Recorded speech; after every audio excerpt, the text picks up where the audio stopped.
그리고 영육간의 빠른 회복이 있기를 바라겠다고 우리 자회 좀 인사하겠습니다. 수고들 많으셨습니다. 영육간의 빠른 회복이 있게 되길 바랍니다. 빠른 회복이 있게 되기를 바랍니다. 감사합니다. 명절의 달콤한 휴식 또 즐거움 우리가 뒤로 하고 전쟁터 같은 일상의 삶으로 이제 복귀해야 될 그러한 때입니다. 이런 시점에 우리 신앙생활 다시 한번 점검해보고 우리 신앙의 기초에 대해서 기본에 대해서 생각하는 건 대단히 유익하다고 생각을 합니다. 운동선수들이나 어떤 일을 하는 사람들도 긴 공백기간, 슬럼프 기간을 참 보내고 난 다음엔 그분들이 현직으로 복귀할 때는 반드시 기본기 점검을 합니다. 그래서 축구 선수들도 달리기를 많이 하고요. 야구 선수들도 이 배트 방망이질을 많이 합니다. 그런 기본들을 하지 않으면 바로 투입이 되면 엉뚱한 일들을 많이 하기 때문에 그런 기본기들을 다시 한번 훈련을 하는 것이죠. 우리 신앙생활도 마찬가지다 생각이 듭니다. 우리가 긴 연휴를 또 보내고 또 우리 이 하반기 몇 달 남지 않았습니다만은 좀 아름답게 마무리를 하고자 할 때 그냥 해서는 안 되고요. 다시 한번 우리 신앙의 기본을 점검하고 다시 한번 우리가 좀 훈련할 필요가 있다 생각이 듭니다. 그래서 오늘 신앙의 기본으로 돌아가자 이런 말씀을 선택을 했는데요. 중요한 것은 신앙의 기본이 뭔지도 모르는 분들이 간혹 있어요. 그러니까 기본을 다지고 이걸 들어가야 되는데 뭘 다져야 되나 이런 것도 모르는 분들이 있기 때문에 오늘 좀 이런 시간을 좀 가져보고자 합니다. 신앙의 기본 어떤 것인가 우리 같이 한번 다윗의 말씀을 통하여 나눠보겠습니다. 오늘 본문 17절 18절 같이 한번 읽어보겠습니다. 17절 18절 함께 읽습니다. 자 시작. 이스라엘이 다윗에게 기름을 부어 이스라엘 왕으로 삼았다 함을 블레셋 사람들이 듣고 블레셋 사람들이 다윗을 찾으러 다 올라오니 다윗이 듣고 요새로 나가니라. 블레셋 사람들이 이미 이르러 르바임 골짜기에 가득한지라. 아멘. 첫 번째로 신앙의 기본은 겸손한 마음입니다. 예수님도 마태복음 11장 28절이나 또 빌립보서 2장 8절에 말씀한 것처럼 바로 나는 마음이 온유하고 겸손하니 그렇게 말씀하지 않았어요? 신앙의 1번이 무엇이냐? 그건 겸손한 마음입니다. 이 겸손한 마음은 어디서 오나? 자신이 연약한 존재라는 것을 깨달음에서 옵니다. 내가 연약한 존재고 작은 존재라는 걸 깨닫지를 못하면요. 신앙생활을 안 합니다. 하더라도 마음이 허튼 곳에 가 있어요. 마음이 높아져 있고 늘어져 있기 때문에 그런 마음으로는 그 마음이 하나님께 가지를 않습니다.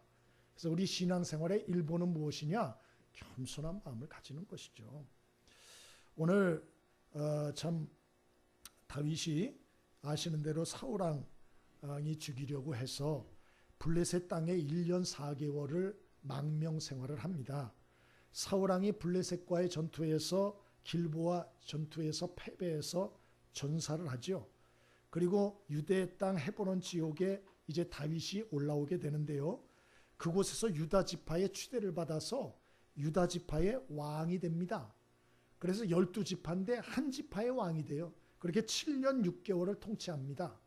하나님은 다윗이 소년이었을 때 약속해 주기를 너는 전 이스라엘의 왕이 될 것이다. 분명히 그렇게 소년 때에 사무엘 선지자를 통해서 약속했어요. 그런데 사울왕이 죽은 이후에도 다윗은 유다 한 지파의 왕이 되어서 7년 6개월을 기다렸습니다. 때를 기다렸습니다. 그리고 드디어 사무엘하 5장에 이르러서 7년 6개월을 인내한 끝에 예루살렘에서 전 이스라엘의 통합 왕이 되게 됩니다. 야, 이제는 고생이 끝났구나. 고생 끝 나기 시작이구나. 이렇게 아마 생각을 했을 것 같아요. 그런데 이게 웬걸 생각지도 못한 더 큰 위기가 참 다가오게 됩니다.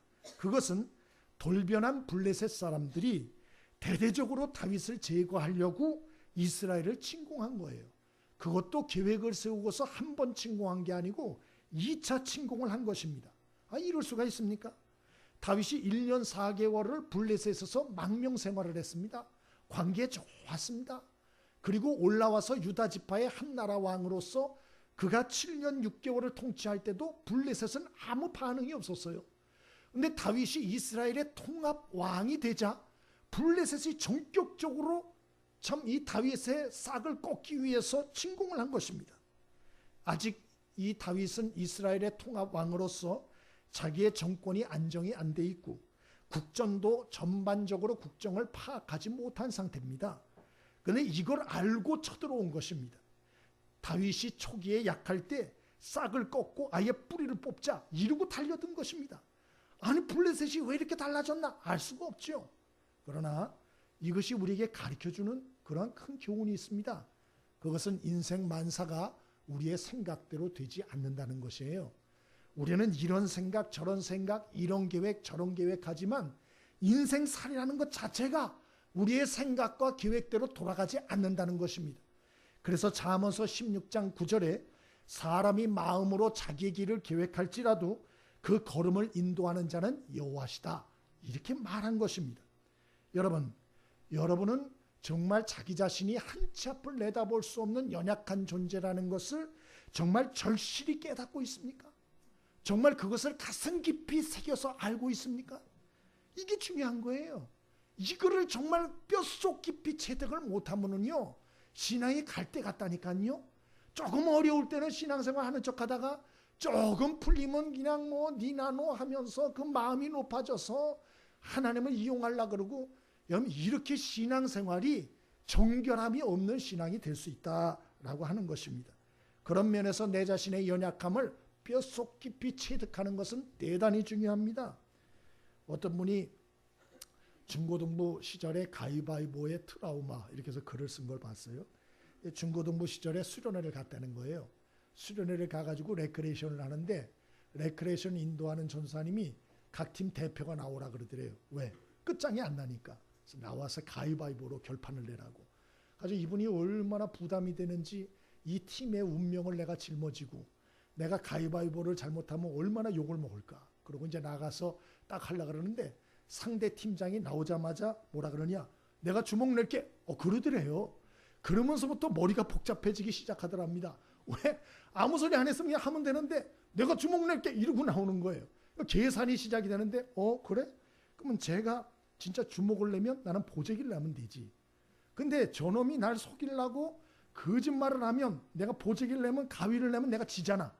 그럼 내가 주먹을 또 내야지. 그러면 이거 어떻게 되나. 최소한 안전하게 나가자. 그러면 최소한 주먹을 내면 되겠다. 응? 주먹을 내면 지지는 않겠다. 그래가지고 가위바위보 하는데 주먹을 딱 냈대요. 근데 중요한 건 상대방이 뭘 냈을 것 같아요? 볼을 낸 거예요. 볼을 낸 거예요. 그래 너무 화가 나가지고 너 왜 보재기 내? 너 아까 뭐 낸다 그랬어? 너 아까 주먹 낸다 그랬잖아 주먹. 근데 왜 보재기를 내? 그랬더니 그놈이 그냥 내 마음이야 그러더래요. 그래가지고 자기는 이 팀원들한테 얼마나 욕을 먹었는지 나 나름대로는 투철한 사명감을 가지고 계산을 하고 머리를 굴려가지고 안전하게 한다고 주먹을 냈는데 졌다. 응? 오히려 아무 생각 없이 보재기 난 친구한테 아주 보기 좋게 졌다. 그런 얘기를 거기다 쓰면서 뒤에다가 뭐라고 써놨는 거 아니. 우리 인생이 아무리 내 앞길 치밀하게 계산을 하고 판단을 하고 계획을 해도 완벽해 이건 정말 완벽해 암만 그래도 실제로 딱 들었으면 예상치 못한 문제가 펑 터지고 여기서 터지고 저기서 터지고 이게 인생이다. 그분이 그 얘기 하려고 그걸 써놨더만요. 여러분 공감하시면 아멘 해보세요. 여러분 조금 살아본 분은 알죠. 내 계산으로는 분명히 완벽한데 실제로 딱 들어가 보면 얘기가 다르다니까. 얘기가 달라요. 어떤 목사님 한 분이 그런 얘기를 하는 걸 또 들었어요. 아주 이건 좀 그분 이름은 밝힐 수가 없고 목사 안수를 받고 너무 감동을 했대요. 나 같은 거이 목사 안수를 받다니.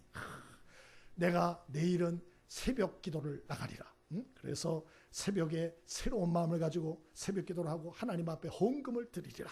그래서 헌금까지 다 준비를 하고 목욕 재개를 하고 왜? 목사 안수를 받고 바로 다음 날이니까. 그래가지고 다 잠을 들었대요. 근데 다음 날 눈을 뜨니까 7시더래요. 7시. 너무나 자기에게 실망이 되고 목사 된 지 1년 됐다면 말도 안 해요. 목사 된 지 하루가 지났는데 그 새 결심 하루도 지나지 않는데 무너지는 거를 자기가 봤다. 여러분 우리 인생 만사가 우리 생각대로 되어지지 않습니다. 어떤 분 얘기를 또 들었어요. 이분은 미국에 이민 가서 오래 살다가 이제 한국에 들어오게 됐어요. 근데 미국에 이민 가서 뭐 의료보험, 뭐 화재보험, 이것 보험 저 다 들으셨대요. 다 들으셔서 했는데 이제 한국에 들어오게 되니까 이제 이분이 이제 보험 재계약을 해야 된다고 통지가 날라오더래요. 그럼 여러분 2달 후에 한국에 들어와요. 그럼 재계약을 하겠어요? 안 하겠어요? 안 하죠. 그래서 이분도 뭐 여태까지 사갔는데 왜 재계약을 하나? 정신 나갔나? 그거 안 했대요. 세상에 그 2달에 불이 난 거예요. 집에서. 응? 불이 나가지고 막 9.11 오고 와 그래가지고 거의 실려가고 그래가지고 병원에서 치료받고 뭐 또 손해배상하고 뭐 돈이 어마어마하게 많이 들어갔다는 거예요. 응? 그래서 야 인생은 한치 앞을 모르는구나. 그분도 그런 얘기를 하더라고요. 저도 이번에 추석 명절이 얼마나 길었어요. 그래서 부모님 댁에 다녀오고도 조금 남더라고요. 시간이. 예, 제가 설교 준비를 하고 하는데도 조금 시간이 남아서 우리 가족끼리 오랜만에 우리 어디를 가자. 그렇게 계획을 세워놨어요. 웬걸 큰 놈이 덜커덕 아파가지고 침대에서 일어나지 못하는 거예요. 그러니까 다 날아갔어요. 다 날아갔어요. 다 날아갔어요. 예? 여러분도 그런 경험 있지 않아요? 뭘 계획해놨는데 두통 때문에 감기 몸살 걸려서 다리가 삐어가지고 아니면 뭔 일이 생겨가지고 다 틀어진 그런 경험 있지 않습니까?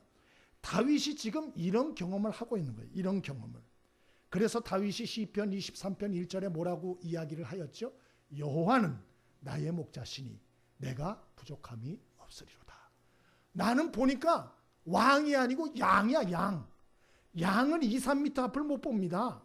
그래서 양은요 목적 없으면 죽어요. 바로 내가 한치 앞을 모르는 양이더라. 나는 겸손하게 목자 대신 하나님을 의지해야 사는 존재더라. 그가 일평생 경험을 통해서 그렇게 적어놨습니다. 여러분, 우리들은 한치 앞을 볼 수 없는 연약한 존재라는 걸 한시도 잊지 않게 되길 바랍니다. 이것을 날마다 인정하며 살 때 겸손하게 살 수 있고요.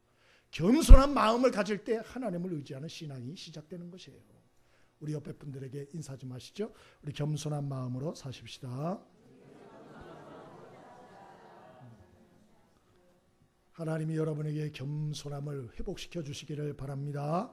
두 번째로 신앙의 기본기는 무엇이냐? 기도입니다. 기도. 우리 19절 20절을 같이 읽어봅니다. 19절 20절 함께 읽습니다. 시작. 다윗이 여호와께 여쭈어 이르되 내가 블레셋 사람에게로 올라가리이까 여호와께서 그들을 내 손에 넘기시겠나이까 하니 여호와께서 다윗에게 말씀하시되 올라가라 내가 반드시 블레셋 사람을 내 손에 넘기리라 하신지라. 다윗이 발브라심에 이르러 거기서 그들을 치고 다윗이 말하되 여호와께서 물을 흩은같이 내 앞에서 내 대적을 흩으셨다 하므로 그곳 이름을 발브라심이라 부르니라. 아멘. 자신의 연약함을 정말 아는 사람들은 자연스럽게 하나님을 의지하고 하나님을 정말 의지하는 사람들은 기도하게 돼 있어요. 기도. 어쩔 수가 없어요. 그래서 데살로니가전서 5장 17절에 쉬지 말고 기도하라 그런 거예요. 그러니까 이 사람이 정말 전심으로 하나님을 의지하나 안 하나 어떻게 하나 기도하나 안 하나 그거 보면 알아요. 거짓말 못한다니까요. 정말 하나님을 생명처럼 의지하는 내가 한치 앞을 모르는구나. 내 인생에 뭔 일이 터질지 내가 정말 모르는 연약한 존재구나. 이거 알면 기도한다니까요. 기도. 오늘 다윗도 큰 위기, 일생일대의 위기가 그에게 닥쳐왔어요. 근데 그가 뭘 합니까? 여기저기 뛰어다니지 않고 하나님께 기도하죠. 즉시로. 기도. 기도. 그리고 하나님께 기도했더니 또 하나님은 즉시로 응답했어요. 즉시로. 내가 올라가리니까 하나님 즉시로 응답. 올라가라. 내가 너에게 붙이리라. 그렇게 말씀해요. 그래서 승리합니다. 두 번째 또 침공할 때 또 묻습니다. 하나님 이번에도 내가 올라가리니까. 그랬더니 하나님 아니라 이번에는 뒤로 돌아가라. 그리고 뽕나무에서 사람 걸음소리가 나거든 쳐라. 이렇게 나옵니다. 그러니까 하나님 그때마다 지시를 하세요. 즉각적으로. 다윗은 모든 일에 기도하여 즉각 응답을 받아 순종함으로 대승을 거두었다. 뭐 이런 얘기입니다. 그런데 질문. 그러면 하나님은 모든 사람이 이렇게 기도를 하면 즉각적으로 응답하시나요? 즉각적으로 지도해 주실까요? 아닙니다. 사울왕을 보십시오. 사울왕도 블레셋 군이 침공을 하여서 나라가 절대절명의 운명의 이 기로에 서 있을 때 그가 하나님께 도움을 호소합니다. 근데 하나님이 대답을 안 했어요. 아무런 대답을 안 했습니다. 왜 그랬나? 그것은 사울왕이 하나님과의 관계에 큰 문제가 있었기 때문에 그래요. 그래서 사무엘상 13장 13절에 보면 이 사울왕이 평소에 하나님 말씀을 거역했다고 돼 있어요. 불순종했다고 돼 있어요. 그래서 하나님이 선지자를 통하여 여러 번 경고했는데도 끝까지 듣지 않았어요. 그리고 블레셋에 침공하니까 위기 중에 하나님께 도와달라 그런 거예요. 근데 이것도 진심을 담은 기도가 아니었어요. 그 어떻게 하나? 하나님께서 응답 안 하자 사울왕이 어떻게 하는 줄 아십니까? 무당한테 찾아갑니다. 이야, 기가 막히죠. 여러분, 하나님께 기도해서 금방 응답받은 사람이 많지 않아요. 엘리야 선지자도 하나님께 기도했을 때 금방 응답 못 받아서 7번이나 반복해서 기도했다고 돼 있어요. 사울왕은 한 번 기도해서 하나님 응답 없다고 뽀로로 누구한테 찾아가요? 무당한테 찾아갔어요. 이 말은 그가 하나님을 잠시 이용하려고 했다는 것이에요.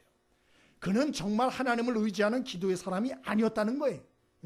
만약에 정말 하나님 응답을 바랬다면 그는 끝까지 인내하며 계속 기도했어야 돼요. 그러면 하나님이 응답했습니다, 분명히. 그런데 그는 하나님의 응답이 없자 뽀로로 무당을 찾아갔고 그 지시를 받았는데 더 무서워요. 더 두려워요. 그래서 결국 그는 전쟁에서 패배하고 아들들과 함께 길보아 산에서 죽임을 당합니다. 여러분, 참 이 사울왕의 얘기 생각할 필요가 있어요. 우리는 이런 사실을 통해서 우리가 기도를 해도 하나님이 기뻐하시는 기도의 사람이 되어야 된다는 것을 깨닫게 되는 것이죠. 하나님은 어떤 기도의 사람을 기뻐하실까? 그것은 오늘 다윗을 통해 배우는 것처럼 질문 기도하는 사람을 기뻐하세요.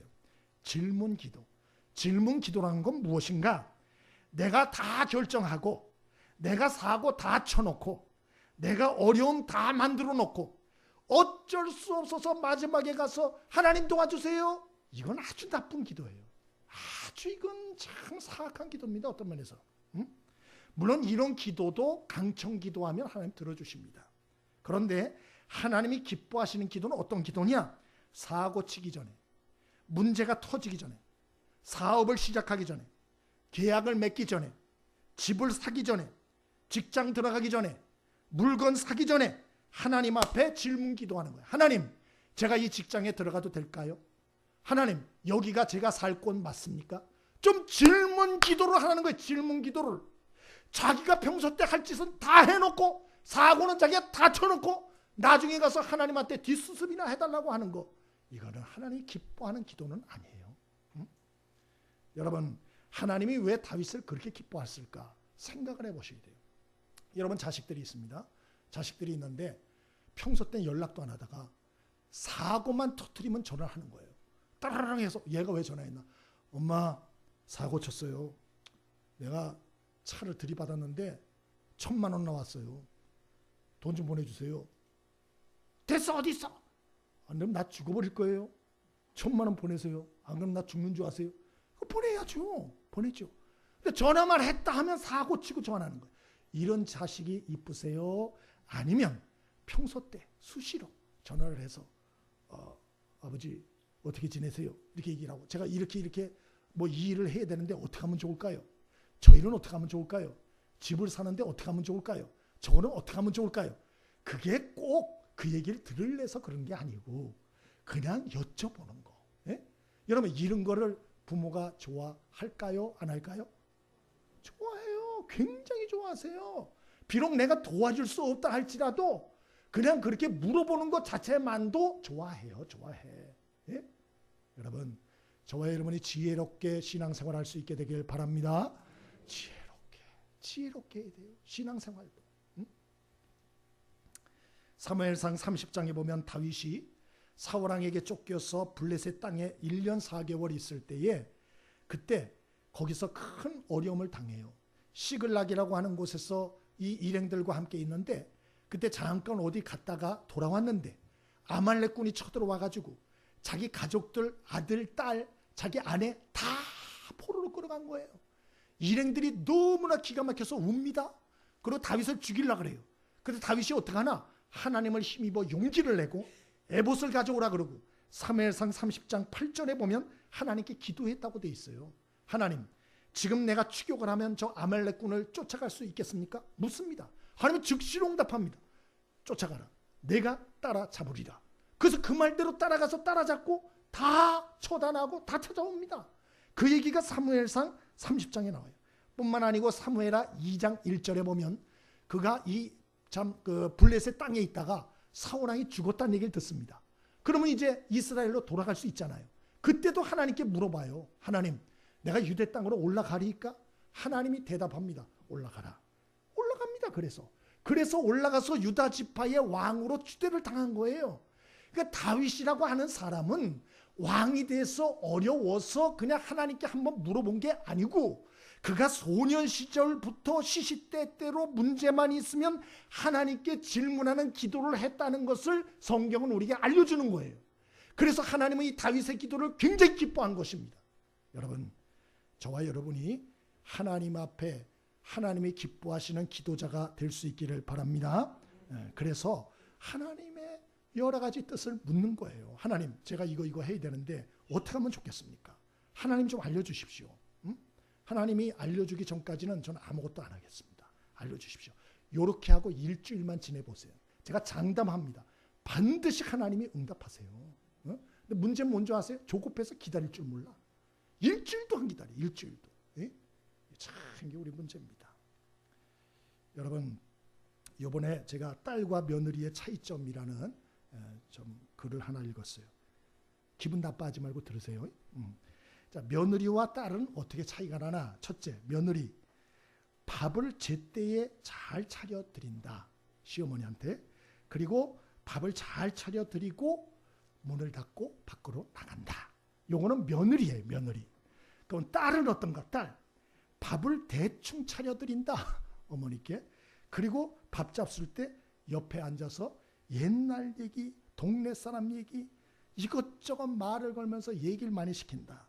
그래서 밥 먹는 재미가 있다. 이게 딸과 며느리의 차이점이에요. 여러분, 신앙생활도 똑같다는 거 아세요? 기도가 짐이요, 의무요. 하나님 이거 기뻐하지 않습니다. 기도하는 걸 무슨 완전히 도살장에 끌려가는 것처럼. 하나님 그런 기도 안 기뻐해요. 형식적이고 그 부담스러워하는 기도. 하나님이 기뻐하는 기도는 여러분, 어떠한 일이든지 하나님 앞에 좀 조곤조곤 얘기를 하고, 하나님께 말씀드리고, 하나님의 의견을 묻고, 하나님의 뜻을 묻고, 하나님이 이런 사람을 기뻐하는 거예요. 아멘이십니까? 여러분 꼭 기억하십시오. 그래서 여러분이 교회 앞을 지나가다가 좀 차 세우고 잠깐 1분이라도 들어와서 1분이라도 기도하세요. 하나님 잘 계셨죠? 그러고 기도하고, 하나님 지켜주세요, 힘주세요. 그러고 나가고. 이거 정말 기뻐하십니다. 하나님이. 순간순간 하나님 기억하고, 오늘 제가 밥을 먹었는데 아주 잘 먹었어요. 하나님 은혜입니다. 감사합니다. 좀 하나님하고 시시때때로 대화하는. 여러분, 이러한 정말 하나님을 사랑하는 마음으로 하나님께 기도하는 이러한 하나님이 축복하시는 기도자들이 될 수 있기를 바랍니다. 우리 옆에 사람에게 인사 좀 하시죠. 우리 하나님을 사랑하는 기도의 사람들 되십시다.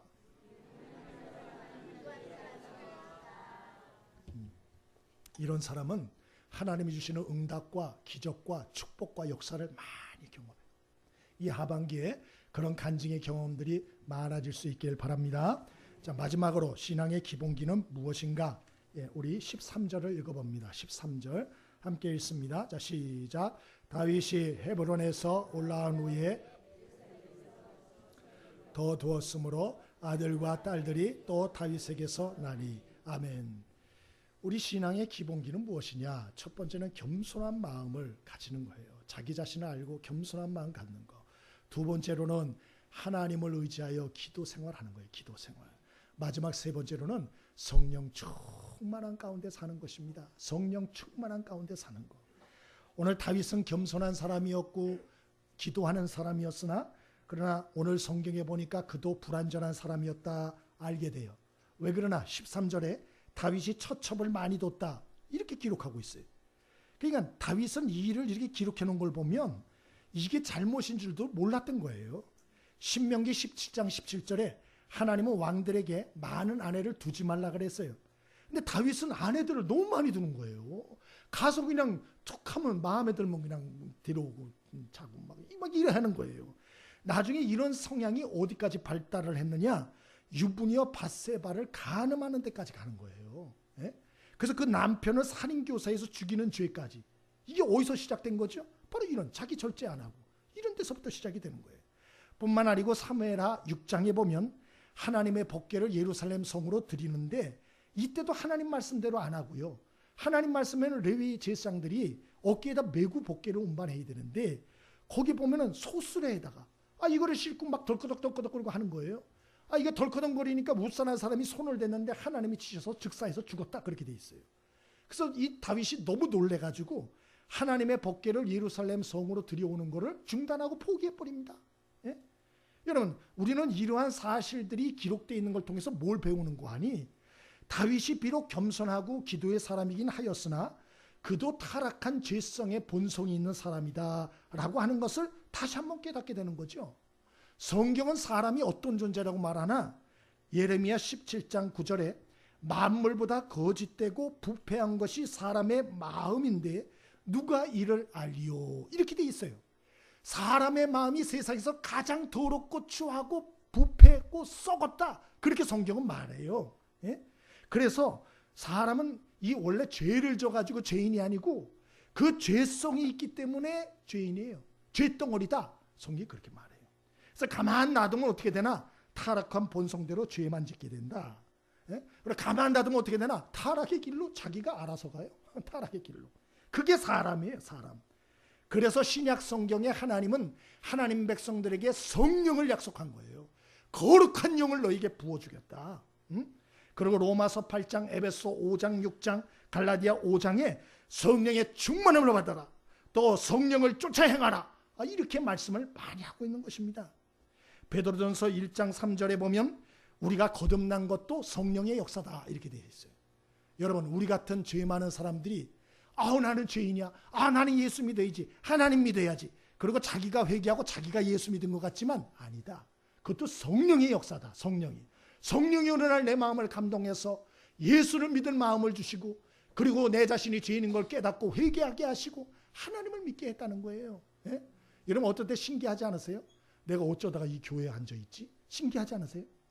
난 가끔 그런 생각이에요. 내가 어쩌다가 목사가 돼서 여기 있지? 내가 어쩌다 여기 있지? 이런 생각한다니까요. 이게 내 힘으로 된 것 같지만 하나님의 성령이 우리를 거듭나게 했다는 거예요. 믿으시길 바랍니다.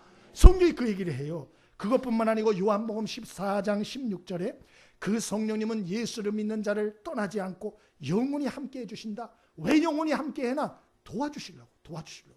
그럼 뭘 도와주나? 첫 번째 죄를 깨닫게 하고 하나님의 뜻이 생각나게 하고 또 할 일을 생각나게 하고 선한 일을 생각나게 하고 바른 길을 생각나게 하고 그래서 엉뚱한 생각하고 엉뚱한 일을 하다가 엉뚱한 길로 가지 않고 바른 길, 진리의 길, 후회함이 없는 길로 우리를 이끌어 주신다.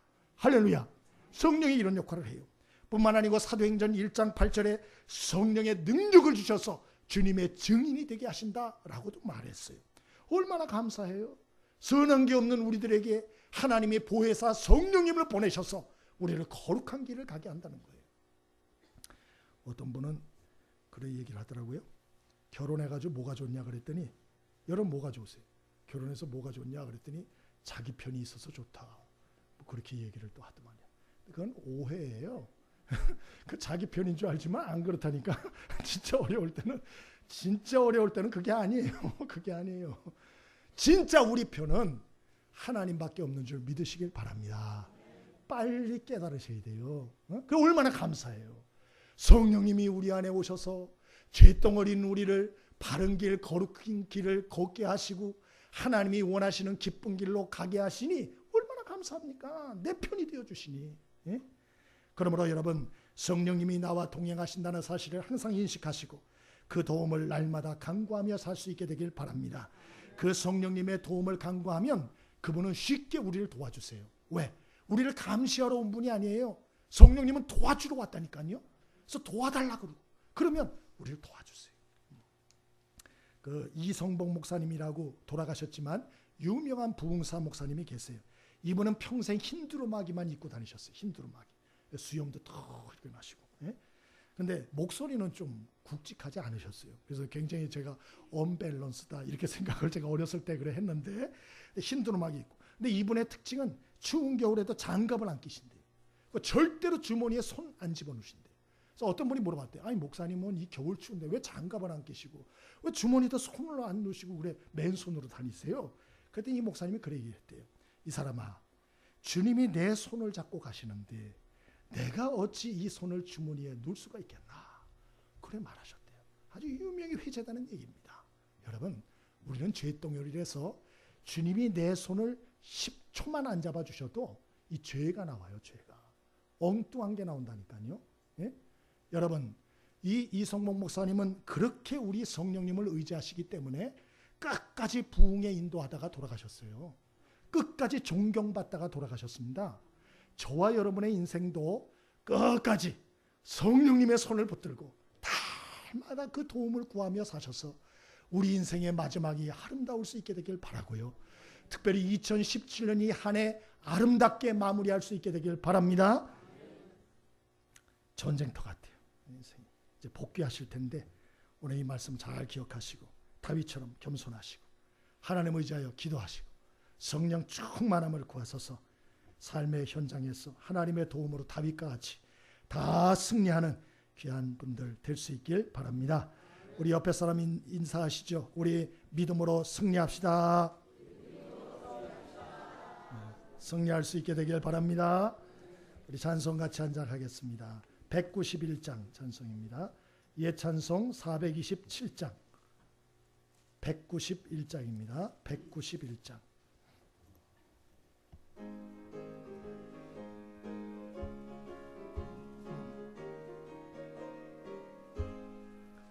내가 매일 기쁘게 설레의 길행함은 주의 팔이 나를 안보함이요, 내가 주의 금복을 받는 참된 비결은 주의 영이 함께함이라. 성령이 계시네, 할렐루야 함께 하시네. 좁은 길을 걸으며 밤낮 기뻐하는 것